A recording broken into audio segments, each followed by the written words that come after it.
Hey guys, welcome to our channel and welcome back to our channel. We are the Mile High Property Sisters, and today we are going to be talking about 5 tips for buyers and sellers.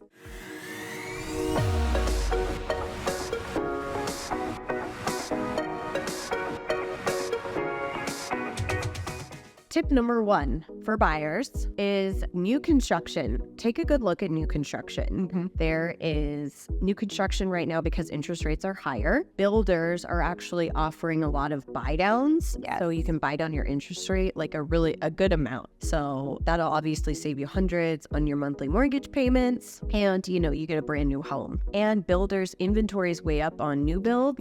It's not a crazy feeding frenzy like it was, a year or two ago. You don't have to be, some still have waiting lists, but mostly you don't have to get on a waiting list. They have some move-in ready homes. Builders are offering really great incentives. Like I was visiting those Meritage homes.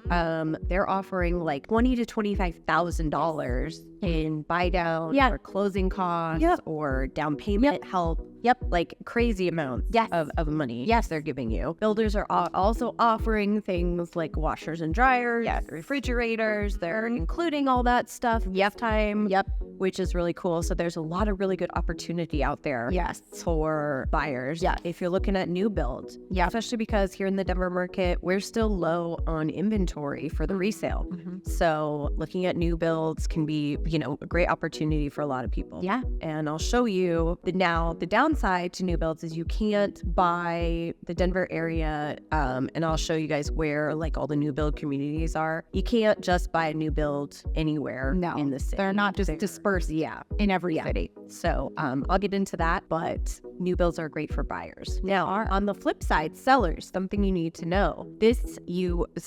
People are buying new builds. That is your competition if you're selling your home. So in order to compete with these new builds that are offering all these great incentives and interest rate buy downs, you can provide, concessions to a buyer to buy down their interest rate. The spring market is heating up, so that might not be necessary. Actually, like last weekend, I saw a house that, was getting multiple offers. So that might not be necessary, but what is necessary is to make your home look and feel its best. Because right now, buyers are really maxed out with their budgets. Prices are higher than they've ever been and interest rates are high. So buyers don't have a lot of extra money left over now to do remodels or renovation. So the more turnkey your home is, the faster and, higher it's going to sell for, and the better you'll be able to compete with these new builds. Definitely. And also take into account that's especially important if you are in these areas of town where there is a lot of new construction. We see those areas of town, homes are sitting on the market a lot longer. So it's very important that you do your updates, do a fresh coat of paint. It is your competition. If you're listing your home, let's say on the south side of Denver, let's say in Castle Rock, where Hallie's going to show you and get really in depth with where those new build communities are, that is your competition because there are so many new build communities there. If you have a builder that is offering an incentive of a 4.5% interest rate, when you come in and buy, and then you're listing your home and the interest rate is at 6.5%, a buyer is going to look very critically at that price point. So these are things to consider. Hey guys, so I'm going to show you where exactly the new build communities are. This is a zoomed out map, and it shows us these numbers are actually the actual amount of new homes that are currently for sale or listed in these areas. So as you can see, the west side here, or the east side, has the most amount of new build homes available. And as on the west side, again, because we don't have a lot of land over here, there's not a lot of space, we have very fewer new build options. This 185, this is Sterling Ranch, which is one of the biggest new build communities in the Denver metro area. And then Castle Rock, they're building a lot of new homes down here. And then out in Reunion, up towards Brighton, there's also a lot of new builds. Going south, this is like towards the airport, near the airport here, we have a lot of new builds. Up in the Erie, it's a northern suburb of Denver. Up here, we have a lot of new builds. But as you can see, like in the middle, densely populated areas, especially west here, like from Golden, there's no new construction. So if you're looking to buy new construction in those areas, you're really not going to find it. And if you're looking to sell, like, it's a lot easier to sell homes over here right now on the west side. You have a lot less competition than down here, especially like in Parker, Castle Rock, or if you're near Roxborough, Sterling Ranch, that kind of thing. So again, these are the numbers of homes. These numbers are the actual communities. So not the number of single, units to sell, but the number of communities. So the zoomed out version really shows, there's 99 communities kind of up north, and there's 69 communities down south. If I zoom in, you can then see it spreads them out. So these are all the new build communities. Now, these dots make it look like there are some new builds in those areas that I was talking about, but they're not. Like this one in particular right here, this is called Millstone. They just started building these, and there's only 22 homes. Single family homes. And then there's these are townhomes, and there's only like 30 or so left. They're still building them, but they're really small numbers and, not very many choices. Down here, you have all these different communities. You have different builders. You have different styles of homes. This is what I was talking about, Sterling Ranch out here. And then get Castle Rock, Parker right here is a ton of new builds out here. It's very competitive. Homes are sitting on the market. Resale homes are really sitting on the market out here in Parker. And then up north, again, you have Brighton. This is the Reunion area here. So those are where you see more blue dots is where you have a lot of new builds. There's a lot of new builds concentrated, a lot of options for buyers, very competitive if you're selling. Great opportunities if you're a buyer. Okay. All right. So yeah, and then more on the west side of Denver, where we always refer to this as our beachfront property of the mountains, but there's literally no more land here for any new build communities. Now, Hallie will point out a couple that are still available, but we really are building little pockets. Yeah, the resale market is where it's at. And so when you're listing your home more on the west side, you don't have that same new build competition. It's more everyone's homes kind of hold their value, and it is what it is over there, but you're not going up against builder. Builder incentives are not going to be as big of an issue for you. So yeah, that's things to keep in mind. If you're looking to buy like an investment property, there's certain areas of town where it's not going to be as good of an investment for you. If you're looking to do house hacking, where you buy a house, you live in it for a year, and then you turn it into a rental. There's certain areas that you don't want to do that in because there's high homeowner occupancy or ownership. Yes. Yeah. So you want to buy in the areas, that are a little cheaper, that's going to give you a higher opportunity to cash flow, and places that, have more turnover in terms of rentals and things like that. Yes. There are certain areas where there's really high home ownership ratio, and that's going to be, kind of like Littleton, Highlands Ranch, Castle Pines is like another one. 9%. Yes. Owner. Yep. These are all within like the 80% ratio of home ownership. You'll go into other areas such as like Inglewood or Thornton, and you're going to get more of those lower percentages, which are also a little bit more affordable areas. So you can get better, investment and return, rate of return on your investment. Yes. Yeah, definitely. So area plays a big factor in buying, obviously, an investment. Definitely. And that's one of the things, like not only price, but if you look at home ownership ratios, that's a big indicator of where, an area that would be a good rental. Yeah. Bad rental. Yeah. Okay, guys. Tip number three is the Denver market really has seasons. And it can make a really big difference in how much money you get for your house and how quickly it sells. Yes. So for buyers, like if I, as a realtor, were to go and buy a home, I'm going to start looking at homes, honestly, in July. After the 4th of July, there's always a bit of a slowdown in the market and in demand. So the likelihood of getting, a better deal starts kind of in July. And in July is kind of a sweet spot because there's also still a lot of inventory in July. There's still a lot of homes to choose from. And there's not this quite crazy demand. Now, if I really want like a really good deal, like for an investment property, I'm going to be looking in November and December. Coolest time in the market. Because those people selling homes in November and December, for whatever reason, they have to sell the home. They're much more motivated to sell for, whatever reason it is. They're not just selling just because. Right. And you're going to get, sometimes like it can be anywhere from like $20,000 to $30,000 less on the same home in December than in May. Like it's crazy how much it really affects the Denver market. Yes. And if I was going to sell, I'd make sure I'd put my home on the market probably March 1st, no later than, and definitely no later than May 15th if I really wanted to maximize that profit. Yeah. So, and anytime really, like right now, like we're at the end of January and it's heating up. Yeah. So anytime it is. But if you list after the 4th of July, you're likely not going to get as high as you would if you listed before. So that multiple offer situation really tends to fluctuate most in the spring. Seasonality is really big. It definitely is. So point 4, tip number 4, how to get like a good deal on a house, or how to win for buyers, how to win a house. You can't necessarily offer, if we're in a competitive market, you can't offer tens of thousands of dollars over asking. There's a couple other tips that you can put into your offer to sweeten it for the seller and make it more appealing. Number 1, as a buyer, you always want to get a home inspection, but you can put in there that like you'll do the home inspection for information purposes only. And this basically is telling the seller that you're not going to come in after the inspection and be like, oh, I want this door handle fixed. Like something little that, you know, a door isn't closing properly. You know, you're not going to nitpick and cause them all this stress and things when they're just trying to move out of their house and move on.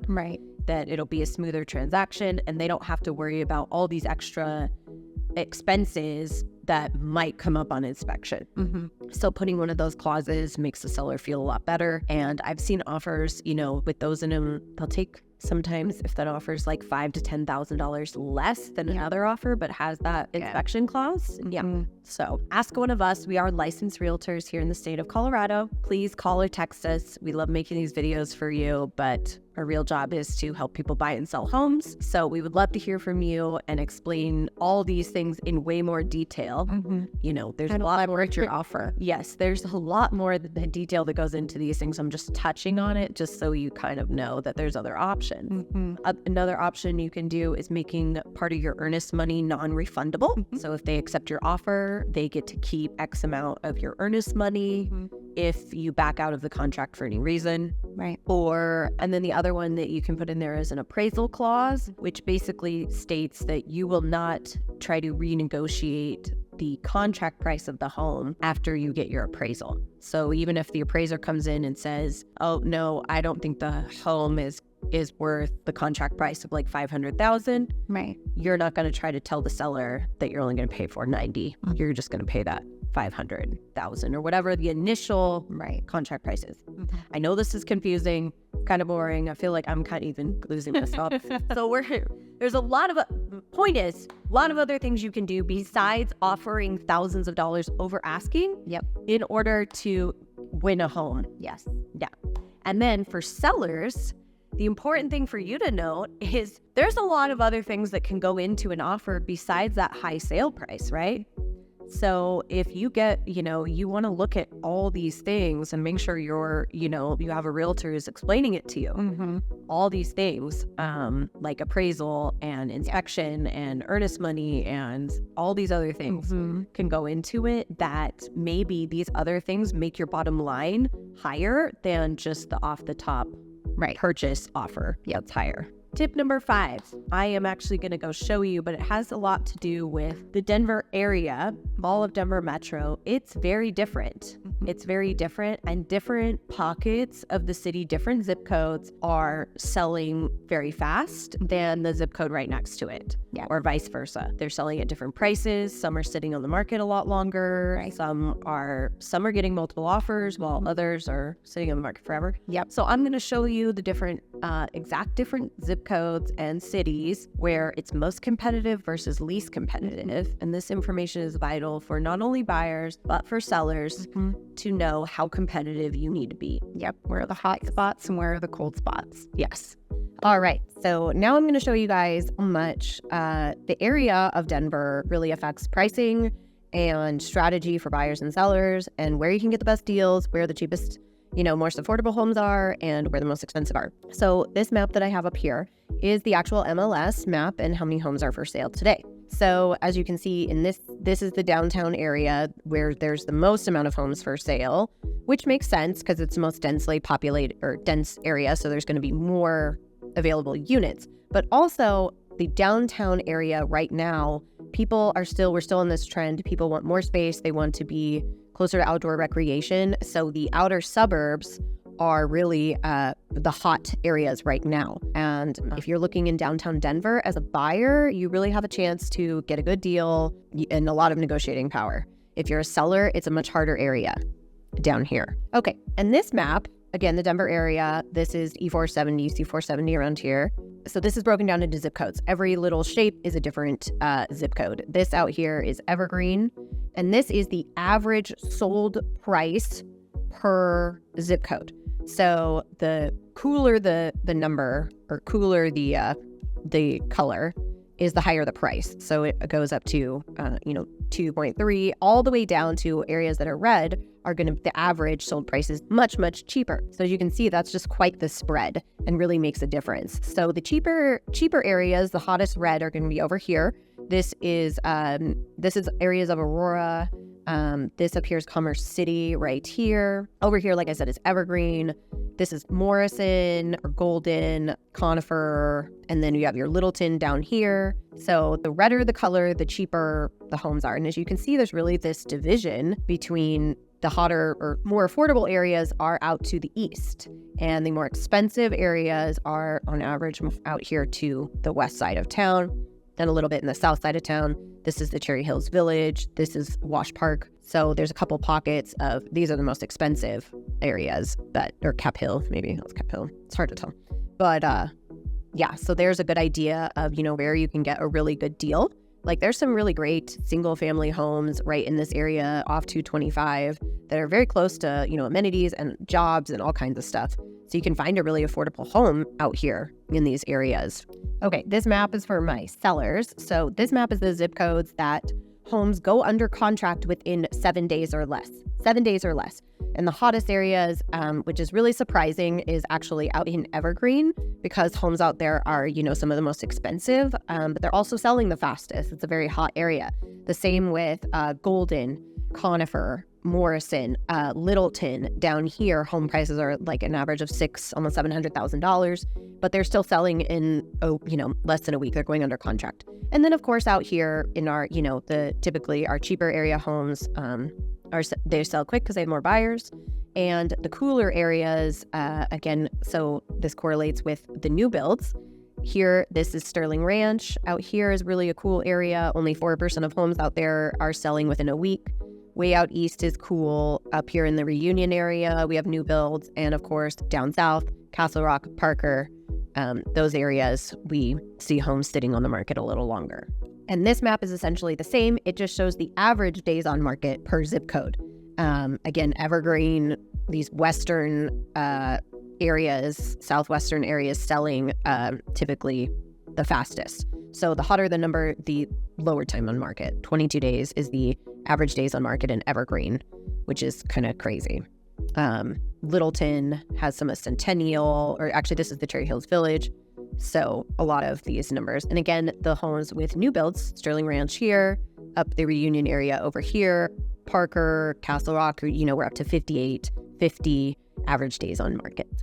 So the area really depends, price and how long you're going to be on the market for.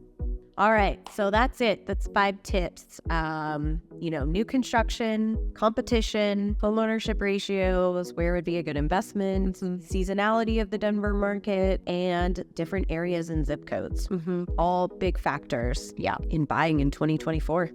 Definitely. And again, call us. We'd love to explain more, or basically, we'll just tell you what to do and we'll get you a house. We'll do our best, or help you list your house. Yes. We will walk you through the whole thing, make it very simple, easy for you. So, all right, we'll see you next time.